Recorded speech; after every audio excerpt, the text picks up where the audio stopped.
हर वो काम जिसमें लिल्लाहियत न हो वो रियाकारी में आता है।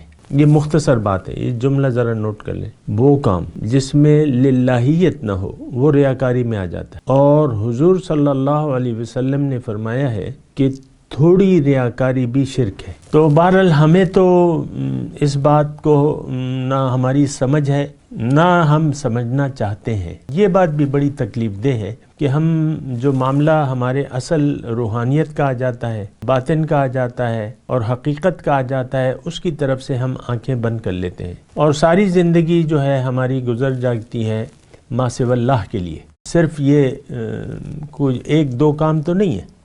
और असल जो रियाकारी है जिसका आगाज़ होता है वो आपकी ज़िंदगी गुजारने के इरादे से होता है। रियाकारी मैंने तो आपको कहा है ना कि दीन का हर शोबे में हमारी समझ नहीं है, ना हम समझना चाहते हैं उसे। रियाकारी को थोड़ा सा समझ लें।